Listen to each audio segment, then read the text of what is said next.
Hello बच्चों, मैं Rahman sir अपने इस एमपी पॉइंट्स चैनल पर आपका बहुत बहुत स्वागत करता हूं। तो ठीक है मेरे प्यारे बच्चों, हम लोग कक्षा 10 की गणित की एक्सरसाइज 12.3 को कर रहे थे, जिसके हम लोग 4 सवालों को इससे पहले के वीडियो में कर चुके हैं। और इस वीडियो में हम केवल सवाल नंबर 5 को ही हल करेंगे।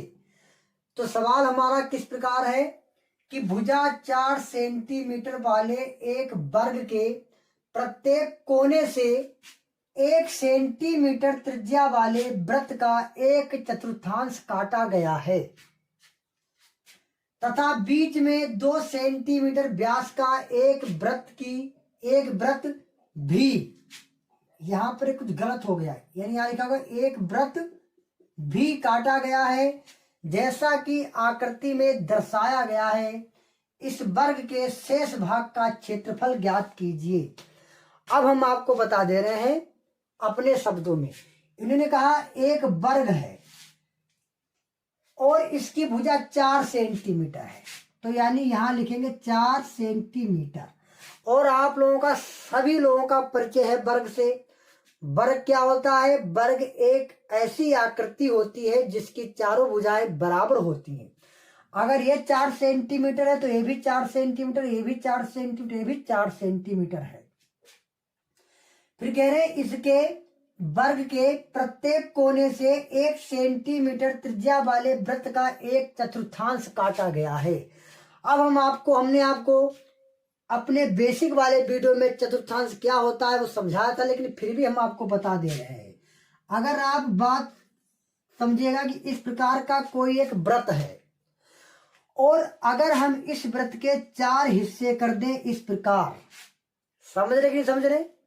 इस वृत्त के अगर हम 4 हिस्से कर दें तो वृत्त का जो 1/4 भाग होता है, यानी ये जो हमारा बचा है, यानी 1 2 3 4, एक वृत्त के 4 हिस्से हो गए, तो इसका मतलब हमारा जो एक भाग होगा वो हमारा क्या कहलाता है?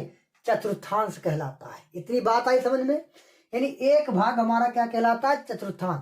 तो हमें वर्ग दिया रखा है और वर्ग के प्रत्येक कोने से एक एक चतुर्थांश काटा गया। ध्यान से देखिएगा, यही बात सवाल कह रहा है कि 1 सेंटीमीटर त्रिज्या वाले वृत्त का एक चतुर्थांश काटा गया है तथा बीच में 2 सेंटीमीटर व्यास का, तथा बीच में, ये बीच दिया रखा है, ये 2 सेंटीमीटर व्यास का।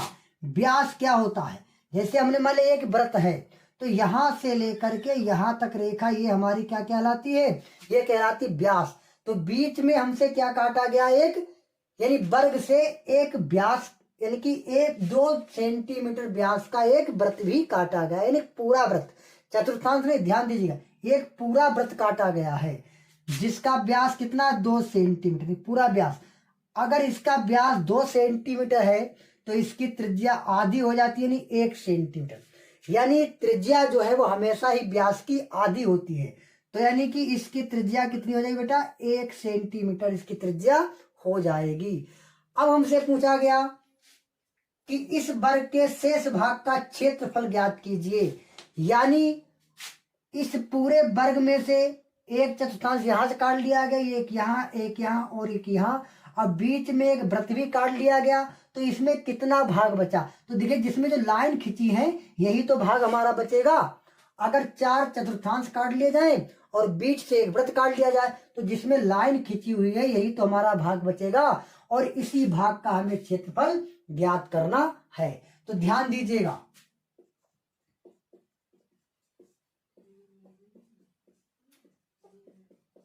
वर्ग की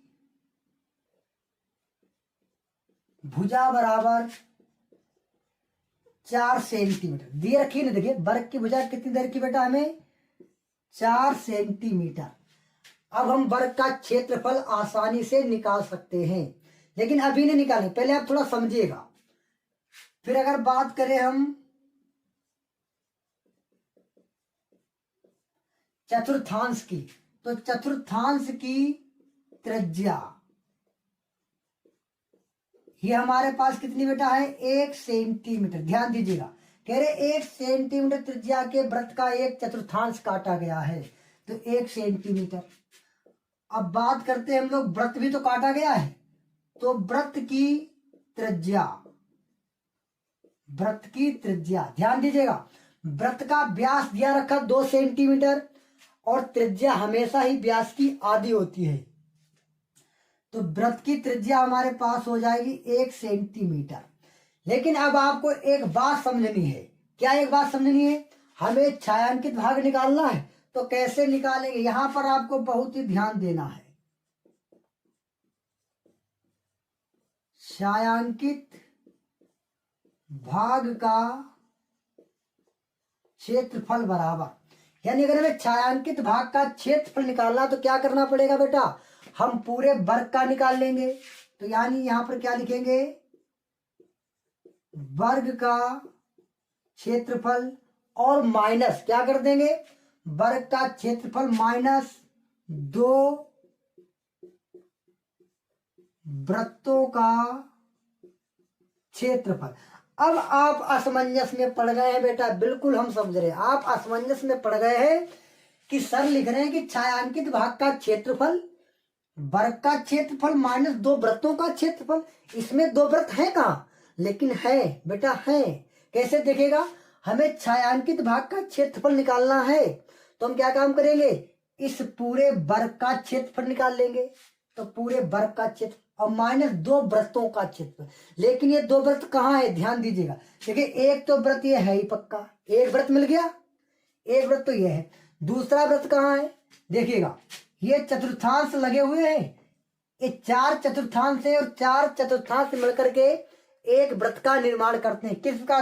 ध्यान दीजिएगा, तुम्हें दिख रहा होगा ये वाला टुकड़ा, ये वाला टुकड़ा कहाँ पर लगा? ध्यान दीजिएगा, ये यहाँ पर लगा है। लगा कि नहीं लगा? देखिए, ये वाला टुकड़ा यहाँ पर लगा है। उसके बाद में बात करते हैं हम, ये वाला टुकड़ा कहाँ पर लगा? ये वाला टुकड़ा, ये चतुर्थांश कहाँ पर लगा है? ये यहाँ पर लगा है। देखिए ध्यान से, ये वाला यहाँ पर लगा है। उसके बाद में ये वाला टुकड़ा कहाँ पर लगा है? ये वाला, ये यहाँ पर लगा है। फिर कौन सा बचा? ये वाला कहाँ पर लगा है? ये यहाँ पर लगा। तो मतलब हमारे कहने का ये है, जब ये चारों चतुर्थांश मिलकर क्या बना रहे हैं? एक पूरा वृत्त बना रहे हैं। बना रहे कि नहीं बना रहे? और इसकी भी त्रिज्या कितनी है? वृत्त की त्रिज्या 1 सेंटीमीटर। और इस चतुर्थांश की भी त्रिज्या कितनी थी हमारे पास? 1 सेंटीमीटर। चतुर्थांश की त्रिज्या 1 सेंटीमीटर, यानी यहां से लेकर यहां तक जो दूरी है वो कितनी है? 1 सेंटीमीटर। इसमें भी यहां से लेकर यहां तक कितनी दूरी है? 1 सेंटीमीटर। इतनी बात समझ गए? तभी हमने लिख दिया छायांकित भाग का क्षेत्रफल बराबर इस पूरे वर्ग का क्षेत्रफल निकालेंगे और उस वर्ग से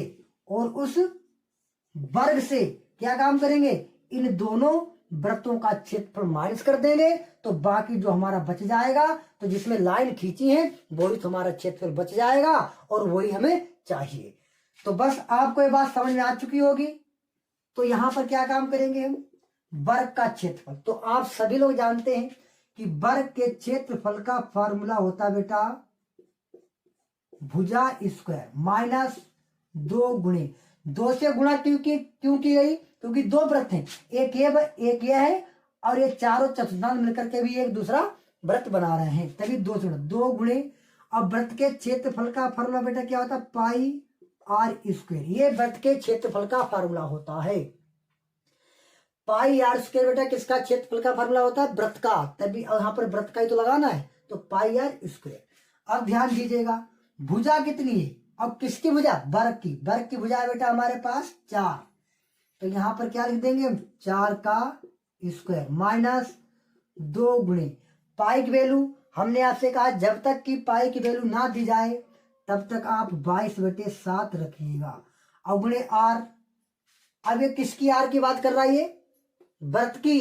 तो वृत्त की त्रिज्या दोनों की कितनी है? 1 ही तो है। दोनों की त्रिज्या 1 ही तो है। तो यहाँ क्या लिखेंगे? 1, लेकिन आर के ऊपर स्क्वायर है तो 2 बार लिख देंगे, 1 गुणे 1। वर्ग करिए, 4 का वर्ग करोगे यानी कि 4 का वर्ग करने का मतलब 4 की गुणा 4 से करोगे, 4 चौको 16 माइनस यहां गुणा करेंगे 22 दूना 44।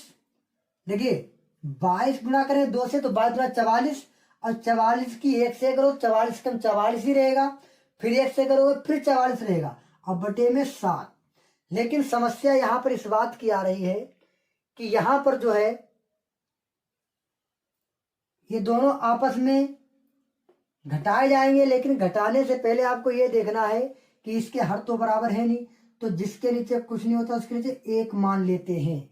और जब कोई भी संख्या आपस में घटानी होती है तो उनके हमारे पास हर बराबर होने चाहिए। तो अगर इसमें हर बराबर नहीं है तो हम क्या काम करेंगे, इसकी क्रॉसिंग गुणा कर देंगे। तो गुणा करेगा 16 की गुणा जब 7 से करें कितना हो जाएगा, देखिए 7 छंग 42 के 2, हाथ से लगे 4, 7 एकम 7 और 7 और 4 7 4 11, यानी 16 सत्ते 112। और एक की गुणा करेंगे 44 से, तो माइनस का 44 कम 44 और बट्टे में हो जाएगा हमारा 7 एकम 7। अब हम क्या काम करेंगे, ध्यान दीजिएगा, 112 से 44 को माइनस कर देंगे, तो 2 से 4 घटाइएगा, नहीं घटेंगे, यहाँ दहाई लोगे, दहाई मिलेगा 10 तो 12, 12 से 4 जाएगा तो बचेगा 8। अब यहाँ कितना बचेगा हमारे पास, यहाँ तो दहाई चलेगी तो यहाँ पे 0, तो 10 से कितना जाएगा, 4 जाएगा तो बचेगा 6, यानी 68। यानी हमारे पास क्या बचेगा 68/7, और इसका मात्रा क्या होता है बेटा, वर्ग सेंटीमीटर। ये आ गया हमारा राइट आंसर। बताइए आपको समझ में आया कि नहीं समझ में आया है। तो ठीक है बेटा, मिलते अगले वीडियो में, तब तक जय हिंद जय भारत। और आप लोग हमारे चैनल को लाइक सब्सक्राइब और शेयर जरूर करिएगा, ताकि हम आप लोगों के लिए और भी अच्छे अच्छे वीडियो बना सके और आपको मुफ्त में शिक्षा प्रदान कर सके। तो ठीक बेटा, मिलते हैं अगले वीडियो।